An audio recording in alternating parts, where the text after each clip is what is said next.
Okay, so first of all, thank you so much for the invitation. Like you said, my name is Jørgen Nesjø, and I work as a teacher at the Falstad Center. And I've been here almost 5 years now, after working in the primary and secondary schools in Norway. And my main work is meeting students that visit us and take part in our educational programs. Students that are here to visit us for a day. And last year we had almost 8,000 students visiting us, and you will see later that they come dedicated to visit our site when they come here. They don't just like stop by, because we are not located in some city, so they have to travel some distance to get to us. Okay, so and I've been involved in some projects as well, but that's like my main work. And also a school development program, which I will tell you a little bit about, because my plan now is to share with you who we are and what we do, and some part of it how we do things, but also how we're a part of a bigger, like a national mandate. So firstly, you'll see here. So this is the place I work. This is the Falstad Center today, a brick building on the countryside field in the middle of Norway. In the historical and same building that is 100 years old, built as a special department of a school home for children of social or physical disabilities, and later taken and occupied by the Nazis and used as a SS prison camp for around 4 years during the Second World War. So this picture you can see is taken in 1945. You may notice the Norwegian flag in the flagpole. So this picture is taken right after, a few days after the war ended. But even though this is how the camp looked at its biggest, most of the prisoners didn't see the camp like this, but it has become the symbol that we tell and is being told in the years later of how the camp looked like. But it only looked like this at the very end. There's 3 of these buildings still there. It's the main brick building, and do I have that on the next picture? No. Okay, so it's the big brick building, and it's the building behind that. It's the commander's house, and also the garages, which are in the far left of the sites.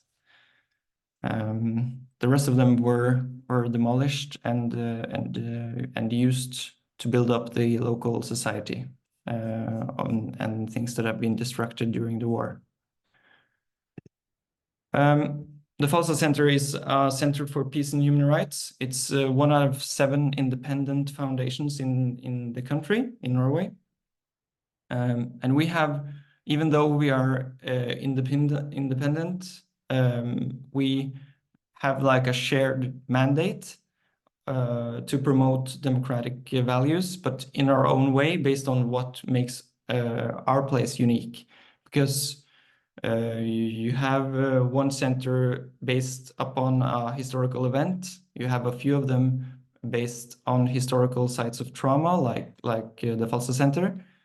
And you also have 3 centers that work internationally with peace work today, more active, international. So this is an initiative of the government that stated increased need for knowledge about human rights in our society. So we provide documentation, research, and education on topics such as democracy, peace, human rights, minorities, and genocide. Yeah, and we're a lot of us, 6 out of the 7 is also part of a national collaborative school development program. It's called Dembra, Dembra. It translates to democracy against prejudice and exclusion. So that's a school program. I was the project leader in our region of the country for 1 year while working here, where we help schools and prevent racism, group-based hostility, and anti-democratic attitudes. We also organize courses for the teachers to gain more knowledge about the topics. We advise during the process of building democratic resilience, and also provide teaching materials. And that this is a program that is state funded, so the schools apply for this, and we pick them if there's more than what we have room for, capacity for.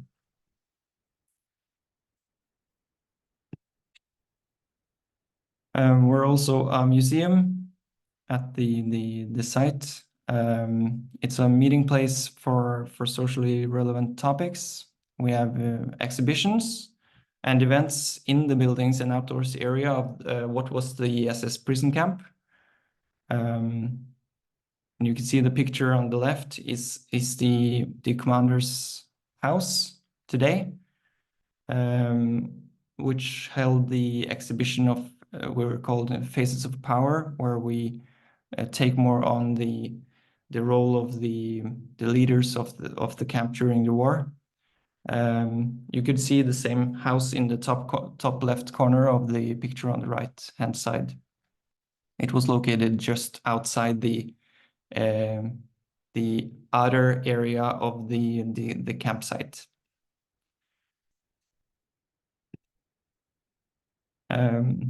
And also memorial site, of course, with a memory landscape of the outdoors area around the brick wall building, but also in the Falstad forest. Because in the period of 1942 until 1943, more than 200 prisoners were executed and buried in mass graves in the Falstad forest. And after the war, the bodies were exhumed. But we still have reason to believe that there are unregistered graves in the forests. And that is something we discuss and use with the students in our educational programs.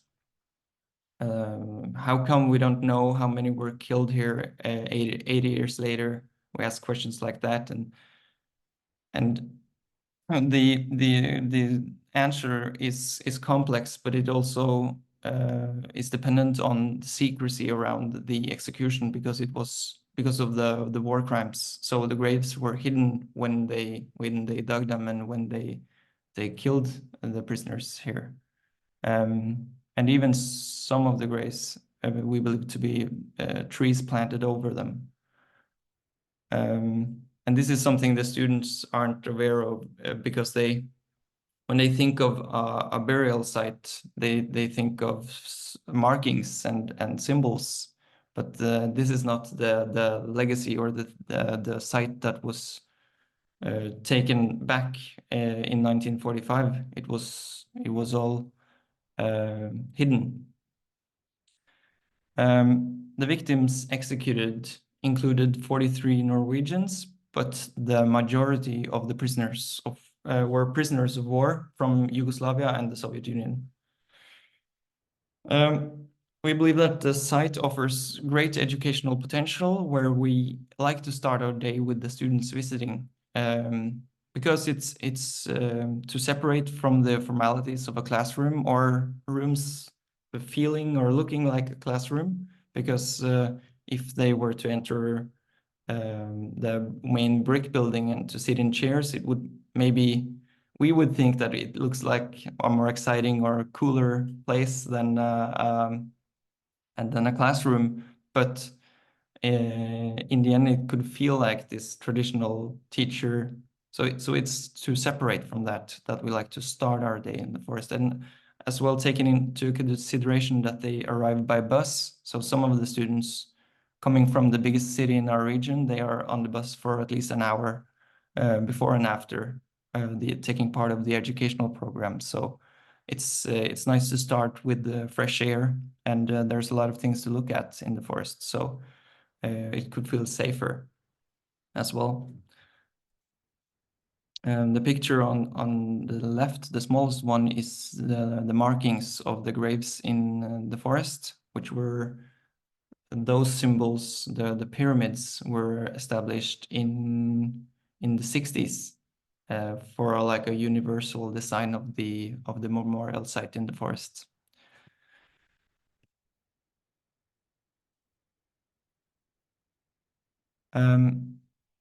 So to our memorial site pedagogy, with the historical background, we invite students to engage through reflections, questions, and discussions.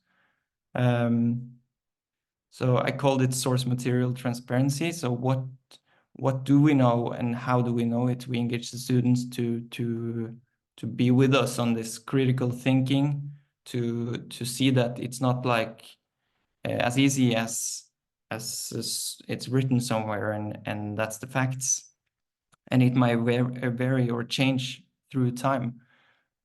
So we would like them to. So our goal is for them to gain empathy and historical empathy, of course, and presented with facts as a reminder, or stories that as a reminder that all people are equal. And we invite discussions about the reasons for the past happenings to engage history awareness and to see how history might be used different. Like in the picture on the bottom left corner, you see a symbol of an arrow pointing up. It's the symbol, the logo of a neo-Nazi organization who celebrated Hitler's 130th birthday in 2019. I never saw the poster myself, or the sticker, but it was scraped off. But we still have the remains or the texture of what of the poster being there, and that is something that has educational value for us to challenge the students on. Not everyone thinks that agrees on what this site is and how it should be used. It's not necessarily as easy as that everyone agrees on what is important and how do we interpret the story. Also, we ask questions like, what is okay to do and what is not okay to do at a memorial site.